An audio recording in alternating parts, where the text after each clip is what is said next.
दोस्तों, स्वागत है आपका मेरे YouTube चैनल इंग्लिश बाबू पर। और आज मैं फिर हाजिर हूँ आपके साथ एक नई स्टोरी लेकर। और दोस्तों, आज जो स्टोरी मैं आपके लिए लेकर आया हूँ ये एक मॉरल स्टोरी है। बहुत ही अच्छी कहानी है, सुनकर आपको मज़ा आएगा। उसके अलावा आज की स्टोरी में आपको कुछ नए वर्ड मीनिंग सीखने को मिलेंगे, उनकी करेक्ट प्रोनाउंसिएशन के बारे में पता चलेगा। और हमेशा की तरह जो इसका ग्रामर का पार्ट है उसे बिल्कुल डिटेल में कवर करेंगे। तो चलिए दोस्तों, आज की इस कहानी को हम शुरू करते हैं। सबसे पहले कहानी का टाइटल देखते हैं। कहानी का टाइटल है the shepherd and the wolf. क्या मतलब हुआ दोस्तों? शेफर्ड का मतलब होता है चरवाहा। ऐसा व्यक्ति जो पशुओं को चराता है उसे शेफर्ड कहा जाता है। और वुल्फ का मतलब भेड़िया। The shepherd and the wolf मतलब कि चरवाहा और भेड़िया। तो दोस्तों, ये आज की इस कहानी का टाइटल है, शीर्षक है। और अब मैं इसे पढ़ना शुरू करता हूँ। आपसे रिक्वेस्ट है कहानी को बिल्कुल ध्यान से सुनें, और यदि आपको कहानी अच्छी लगे तो आप इसे लाइक भी ज़रूर करें। तो चलिए इसको शुरू करते हैं। There lived a shepherd in a village. क्या मतलब हुआ दोस्तों? ये जो वाक्य है ये पास्ट इंडेफिनिट का अफर्मेटिव वाक्य है। और जब हम पास्ट इंडेफिनिट में अफर्मेटिव का वाक्य बनाते हैं तो वहाँ वर्ब की सेकंड फॉर्म का यूज़ किया जाता है। लिव का मतलब किसी रहना, निवास करना। सेकंड फॉर्म में लिव्ड। तो क्या अर्थ हुआ? There lived a shepherd in a village. एक गांव में एक चरवाहा रहता था। He had many sheep. दोस्तों, ये जो वाक्य है ये पास्ट का पजेसिव वाक्य है। पजेसिव का मतलब होता है जब हम कोई ऐसा वाक्य बनाते हैं पास्ट में जहाँ ये दिखाते हैं कि पास्ट में किसी के पास कुछ था, तो इस तरह का वाक्य पास्ट पजेसिव वाक्य कहलाता है, जहाँ हैड का यूज़ हेल्पिंग वर्ब के रूप में किया जाता है। He had many sheep. उसके पास कई भेड़ें थीं। He took them out every morning for grazing. दोस्तों, ये भी पास्ट का अफर्मेटिव वाक्य है जहाँ सेकंड फॉर्म लगाई गई है। टेक का मतलब ले जाना, सेकंड फॉर्म टुक। और ये जो दैम है वो भेड़ों के लिए यूज़ किया गया है। ही टुक दैम आउट, वह उनको बाहर ले जाता। एवरी मॉर्निंग, हर सुबह। फॉर ग्रेजिंग, ग्रेज का मतलब चरना, उनको चराने के लिए वो उन्हें हर सुबह बाहर ले जाता। आगे देखिए। One day his wife fell ill and he had to go to the city to purchase some medicine for his ailing wife. दोस्तों, आप इस वर्ड को नोट कर लीजिए। फॉल इल का मतलब होता है बीमार पड़ना, सेकंड फॉर्म है फेल इल। और ये भी हमारा पास्ट का अफर्मेटिव वाक्य है। और जैसा मैंने आपको बताया, पास्ट इंडेफिनिट में जब हम कोई भी पॉजिटिव का मतलब कि अफर्मेटिव का वाक्य बनाते हैं तो वहाँ वर्ब की सेकंड फॉर्म का ही यूज़ किया जाता है। तो क्या अर्थ हुआ? एक दिन, वन डे एक दिन, हिज वाइफ फेल इल, उसकी पत्नी बीमार पड़ गई। And he had to go to the city, और उसे शहर जाना पड़ा। टू परचेज सम मेडिसिन, कुछ दवाइयों को ख़रीदने के लिए। फॉर हिज एलिंग वाइफ, एलिंग मतलब बीमार, फॉर हिज एलिंग वाइफ अपनी बीमार पत्नी के लिए। There will be no one to take care of the sheep, he thought to himself. और ये थिंक की सेकंड फॉर्म है। ही थॉट टू हिमसेल्फ मतलब उसने अपने मन में सोचा, उसने मन में सोचा। There will be no one to take care of the sheep मतलब कि कोई भी नहीं होगा, भेड़ों का ध्यान रखने वाला कोई भी नहीं होगा। उसने ये बात अपने मन में सोची। देन फिर ही कॉल्ड हिज सन, और कॉल मतलब बुलाना, second form called. Then he called his son, फिर उसने अपने बेटे को बुलाया। एंड टोल्ड हिम, और उसको कहा या कह सकते हैं बताया, Ramu I am going to the city. Ramu, और ये जो वाक्य है ये प्रेजेंट कॉन्टिन्यूस का वाक्य है जहाँ पर इज एम आर के साथ फोर्थ फॉर्म लगाई जाती है। Ramu I am going to the city, Ramu मैं शहर जा रहा हूँ। टू परचेज खरीदने के लिए, सम मेडिसिन कुछ दवाइयाँ, फॉर योर मदर आपकी माँ के लिए। इट विल टेक मी 2 और 3 डेज़, और टेक का मतलब लेना, और ये हमारा फ्यूचर का अफर्मेटिव वाक्य है जहाँ विल का यूज़ हेल्पिंग वर्ब के रूप में होता है। इट विल टेक मी 2 और 3 डेज़ टू कम बैक। तो क्या अर्थ हुआ कि मुझे कम बैक मतलब कि वापस आने में 2 या 3 दिन लगेंगे, 2 और 3 डेज़। सो इसलिए take care of the sheep, भेड़ों का ध्यान रखना। Save them from being attacked, उनको उन पर हमला होने से बचाना। Save them from being attacked मतलब उन पर हमला होने से बचाना। बाय द टाइगर्स, शेरों के द्वारा, बाघों के द्वारा। एंड वुल्व्स, और भेड़ियों के द्वारा। There are many wild animals in the nearby forest. और दोस्तों, ये सिंपल प्रेजेंट का वाक्य है जहाँ इज एम आर के साथ नाउन या एडजेक्टिव को प्रयोग करके वाक्य बनाया जाता है बिना किसी वर्ब का इस्तेमाल किए। तो क्या अर्थ हुआ?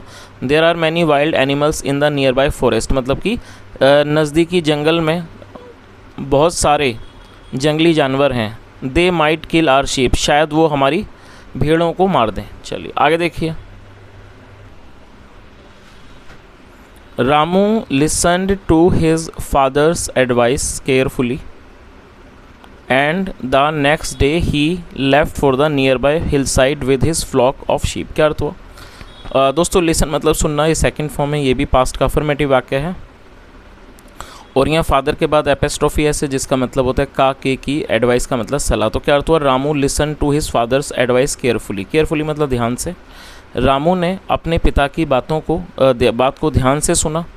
एंड द नेक्स्ट डे, और अगले दिन, ही लेफ्ट, और ये लीव की सेकंड फॉर्म है जिसका मतलब निकलना, रवाना होना। He left for the nearby hill side, और वो नज़दीकी पहाड़ी के लिए निकल पड़ा।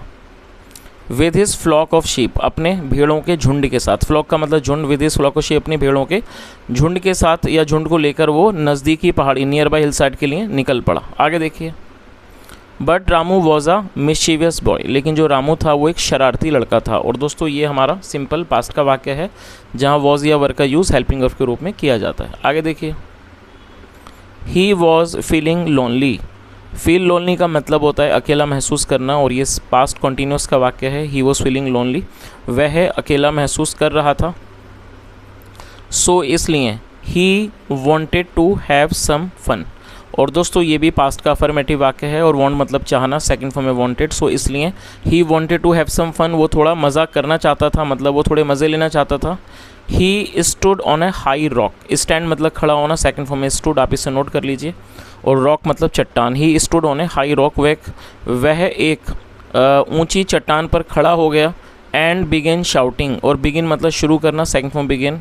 एंड बिगिन शाउटिंग, और वो चिल्लाने लगा, wolf wolf wolf wolf help, मतलब कि भेड़िया भेड़िया मदद। आगे देखिए। The villagers heard Ramu crying for help, और ये HEAR हियर मतलब सुनना, सेकंड फॉर्म में हर्ड, और ये भी हमारा पास्ट का अफर्मेटिव वाक्य है। The villagers heard Ramu crying for help, मतलब गांव वालों ने, ग्रामीणों ने रामू को मदद के लिए चिल्लाते हुए सुना। They ran towards the hill side to help the boy. और दोस्तों दे का मतलब होता है वे या फिर वे लोग। जब सब्जेक्ट में एक से ज़्यादा लोग शामिल होते हैं तो दे का प्रयोग किया जाता है, जो कि एक प्लूरल नाउन है, तो आप इसे भी नोट कर लीजिए। और रन मतलब दौड़ना, सेकंड फॉर्म में रैन। और टूवर्ड्स मतलब की ओर। They ran towards the hill side, मतलब वह पहाड़ी की तरफ दौड़े। टू हेल्प द बॉय, लड़के की मदद करने के लिए।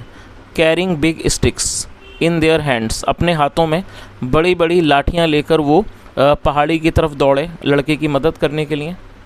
When they reached there, reach मतलब पहुंचना, सेकंड फॉर्म रीच्ड। और दे मतलब वे लोग। वैन दे रीच देयर, जब वे वहां पहुंचे। दे फाउंड, उन्होंने पाया। दैट की देयर वॉज नो वुल्फ, उन्होंने पाया कि वहां कोई भी भेड़िया नहीं था। The sheep were grazing happily, और जो शीप थे, भेड़ें थी, वर ग्रेजिंग हैप्पीली, वो खुशी से, मतलब कि खुशी से चर रहे थे। And the shepherd boy was playing on a flute, और जो शेफर्ड बॉय था, मतलब जो चरवाहा लड़का था, was playing on a flute, वो बांसुरी बजा रहा था। चलिए आगे देखिए। Where is the wolf the villagers asked the boy, जो ग्रामीण थे, विलेजर्स थे, आजब उन्होंने लड़के से पूछा, वेयर इज़ द वुल्फ, भेड़िया कहाँ है। There is no wolf here, यहाँ कोई भेड़िया नहीं है। आई वॉज जोकिंग, मैं मजाक कर रहा था। The boy sad and laughed, जो लड़का था, और ये से की सेकंड फॉर्म मतलब कहना। द बॉय सैड, उसने, लड़के ने कहा। एंड लाफ्ड, और वो हंसा। The villagers became very angry and return to their work in the village. क्या अर्थ हुआ? जो विलेजर्स थे, ग्रामीण थे, बिकेम वेरी एंग्री, वो बहुत नाराज़ हो गए। And return to their work, और वो अपने काम पर लौट आए। इन द विलेज, अपने मतलब गाँव में वो अपने काम पर लौट आए। चलिए आगे देखिए।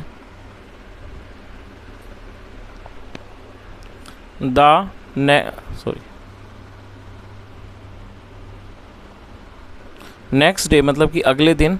The boy played the same trick, और दोस्तों ये भी हमारा पास्ट इंडेफिनिट का ही अफर्मेटिव वाक्य है। प्ले द ट्रिक का मतलब होता है चाल चलना, कोई चाल खेलना। और आप इस वर्ड को नोट कर लीजिए। ट्रिक एक नाउन है जिसका मतलब होता है चाल। Next day the boy played the same trick, मतलब कि अगले दिन लड़के ने वही से मतलब वही चाल खेली। The villagers again reached there, जो विलेजर्स थे, गाँव वाले थे, अगेन रीच देयर, वे वहाँ दोबारा पहुँचे। टू हेल्प द बॉय, लड़के की मदद करने के लिए। But when they came to know, और दोस्तों आप इस वर्ड को नोट कर लीजिए, कम टू नो का मतलब होता है पता चलना, सेकंड फॉर्म में केम टू नो, और ये हमारा पास्ट का अफर्मेटिव वाक्य है जहाँ सेकंड फॉर्म लगाई जाती है। बट लेकिन when they came to know, लेकिन जब उन्हें पता चला दैट कि the boy was lying, lie मतलब झूठ बोलना, जब उन्हें पता चला कि लड़का झूठ बोल रहा है, झूठ बोल रहा था, दे फेल्ट हाईली एनॉइड। दोस्तों फील की सेकंड फॉर्म में फेल्ट, आप इसे नोट कर लीजिए, और एनॉइड का मतलब होता है चिढ़ जाना, और ये एडजेक्टिव है। दे फेल्ट हाईली एनॉइड, उन्हें बहुत ज़्यादा मतलब कि चिढ़ा हुआ महसूस हुआ, उन्हें बहुत ज़्यादा ख़राब लगा। And went back to the village, और वो गांव वापस चले गए। कर्सिंग द बॉय, और दोस्तों कर्स का मतलब होता है किसी को कोसना, बद्दुआ देना। तो इस पूरी लाइन का क्या अर्थ हुआ, यहाँ से देख लेते हैं कि but when they came to know that the boy was lying, लेकिन जब उन्हें पता चला कि लड़का झूठ बोल रहा है, दे फेल्ट हाईली अनॉइड, उन्हें बहुत ख़राब लगा, उन्हें बहुत बुरा लगा।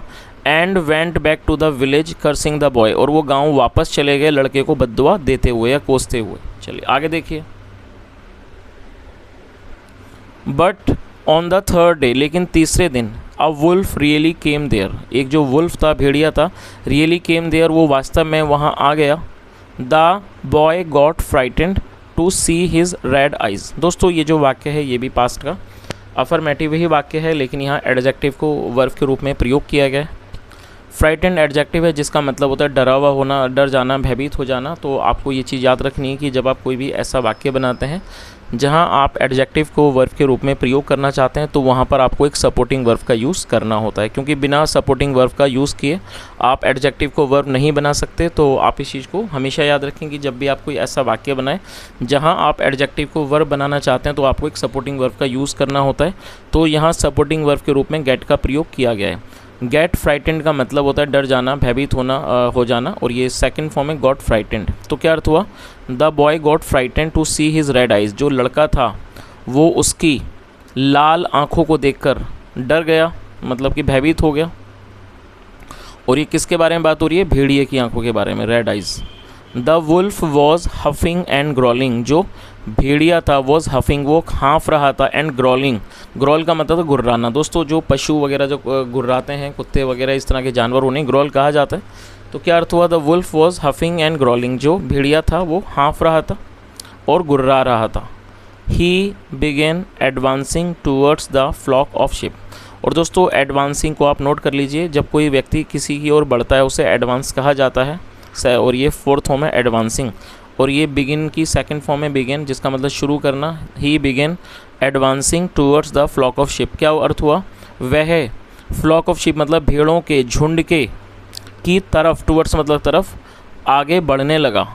नेशिंग हिज टीथ, दोस्तों यहाँ आप इस वर्ड को नोट कर लीजिए, GNASHING, जी इसमें साइलेंट है तो इसे नहीं पढ़ा जाएगा, इसको नेशिंग पढ़ेंगे, जिसका मतलब होता है दांत पीसना। नेशिंग हिज टीथ, अपने दांतों को पीसते हुए। एंड लॉलिंग हिज टंग, और अपनी ज़ुबान को लपलपाते हुए। The boy lost his courage and began trembling with fear. दोस्तों आप इस वर्ड को नोट जरूर करें, नाउन है, करेज का मतलब साहस होता है, हिम्मत, साहस को करेज कहा जाता है। और ये भी पास्ट का अफर्मेटिव वाक्य है, लूज मतलब खोना, सेकंड फॉर्म में lost. The boy lost his courage and began trembling with fear, और ट्रेम्बल का मतलब था कांपना, जो लड़का था उसने अपनी हिम्मत को खो दिया। And began trembling with fear, और डर से वो कांपने लगा। ही शाउटेड, वह चिल्लाया, वुल्फ वुल्फ प्लीज़ हेल्प, मतलब भेड़िया भेड़िया कृपया मदद करो। बट टू नो अवेल, लेकिन कोई फ़ायदा नहीं हुआ।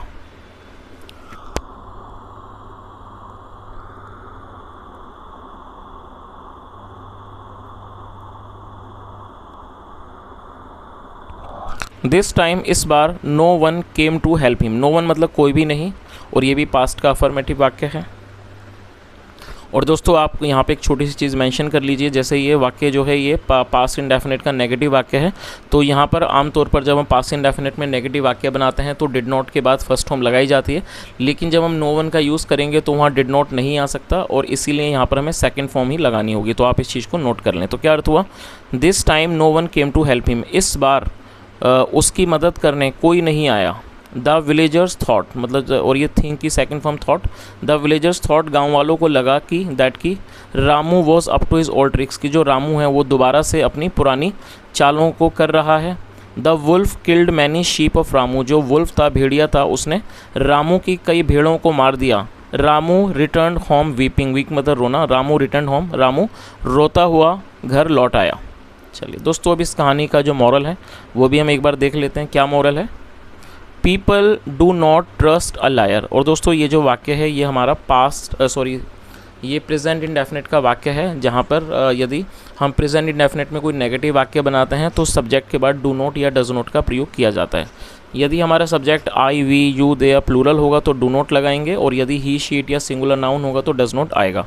तो ये जो पीपल है ये एक प्लूरल नाउन है, और प्लूरल नाउन के साथ डू नॉट का यूज़ किया गया। तो क्या अर्थ हुआ? People do not trust a liar, मतलब लोग झूठों पर भरोसा नहीं करते हैं। तो दोस्तों ये आज की एक छोटी सी कहानी थी। और दोस्तों इस कहानी के अलावा आज मैं आपको छोटा सा एक होमवर्क देना चाहूँगा। मैं आपको 2 वर्ड्स दूंगा, आपको उनका यूज़ करके 2 वाक्य बनाने हैं और आपको उन्हें कमेंट सेक्शन में बताना है। चलिए आप उन्हें जल्दी से नोट कर लीजिए। दोस्तों आप इस वर्ड को नोट कर लीजिए, COURAGE, करेज। करेज एक नाउन है जिसका मतलब होता है साहस या हिम्मत। तो आपको एक वाक्य बनाना है जहाँ पर आपको इसका इस्तेमाल करना है। दूसरी बात, आप इस चीज़ को भी याद रखें, ये कोई वर्ब नहीं है, ये नाउन है, मतलब कि संज्ञा है। तो आप इसको नाउन के रूप में ही इसे आप प्रयोग करके वाक्य को बनाएं। चलिए अब आप दूसरे वर्ड को भी लिख लीजिए, LOST। दोस्तों LOSE लूज़ का मतलब खोना या गंवाना, और ये इसकी सेकंड फॉर्म है लॉस्ट। तो आपको एक वाक्य बनाना है जहाँ पर आपको लॉस्ट का यूज़ करना है, और ये एक वर्ब है।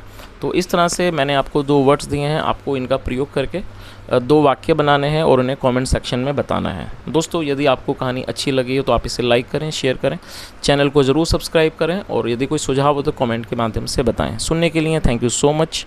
Have a nice day and bye.